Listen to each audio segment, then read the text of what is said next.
retired Hogsback Pass is located between the eastern Cape towns of Alice and Cathcart.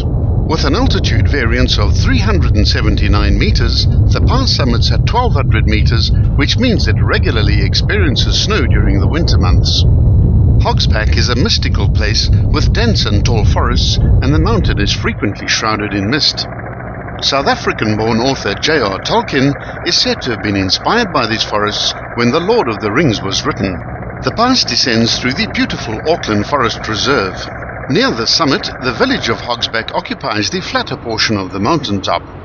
We filmed the pass in the descending mode from north to south. From the moment the last homes are left behind in Hogsback, the road dives into a sharp right-hand bend and becomes immersed in lush forests and vegetation. Thanks to the high rainfall, there are many streams that cascade down the mountainside, providing sufficient water for the dense vegetation.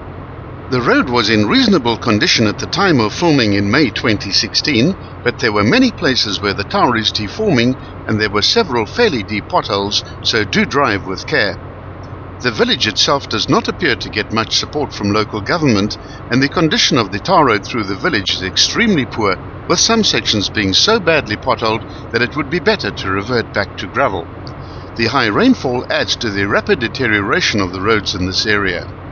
The pass descends from 1200 meters to 820 meters over a distance of 6.3 kilometers, producing an average gradient of 1 in 17. The pass was built in 1932 and is well designed, making for a comfortable traverse for most traffic. There are no less than 33 bends, curves and corners crammed into those 6 kilometers, which makes overtaking quite difficult. If you end up behind a slow truck or bus, resign yourself to a slow drive. To the careful observer, the forests offer a rich diversity of bird and animal life. The most likely mammals you'll see will be Cape vervet monkeys and Simango monkeys, which proliferate in these forests with plenty to eat. There's a speed limit of 60 km per hour, which applies to most of the pass, and that is the perfect speed to drive this pass safely. The area is known for its indigenous forests, waterfalls and fabulous trout fishing. The large gardens in the surrounding area also include exotic plants from many parts of the world, and it's a popular destination and tourist attraction amongst both international and South African tourists. One of the best ways to experience the stunning beauty of Hogsback is to go on foot. There are scores of hiking routes and walks that will take you through the forests, up the mountains, past the waterfalls and to the spectacular views. General information on Hogsback, such as maps of walks, hiking and mountain bike trails, are available for purchase from the Hogsback Tourist Office located near the entrance of the village on the southern side. These trails vary from short, easy walks to trails taking 3 to 4 hours and longer. The following are some of the well-known Hogsback hiking trails, and all of them offer excellent views. There's the Labyrinth at the Edge, the 39 Steps Falls and Arboretum, the Madonna and Child Waterfall, the Cattlespout Falls, the Three Hogs, the Tiumi Pools Walk, the Three Waterfall Walk, the Bluff Walk, the Military Path, the Sunset Loop, the Big Tree, and the Art and Craft Trail.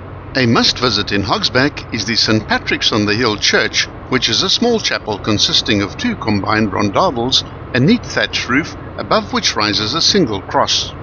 The church also boasts a bright garden, which is full of rhododendrons and azaleas.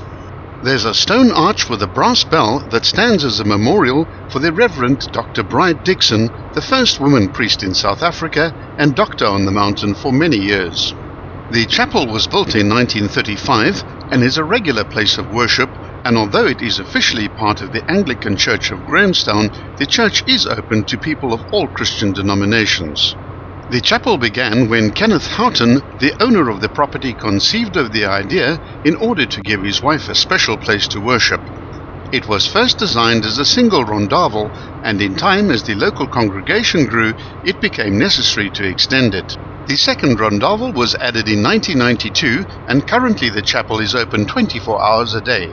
The middle section of the pass runs along an east-west line, and once the last of the corners have been negotiated, the road curls to the left in a wide horseshoe bend of 170 degrees.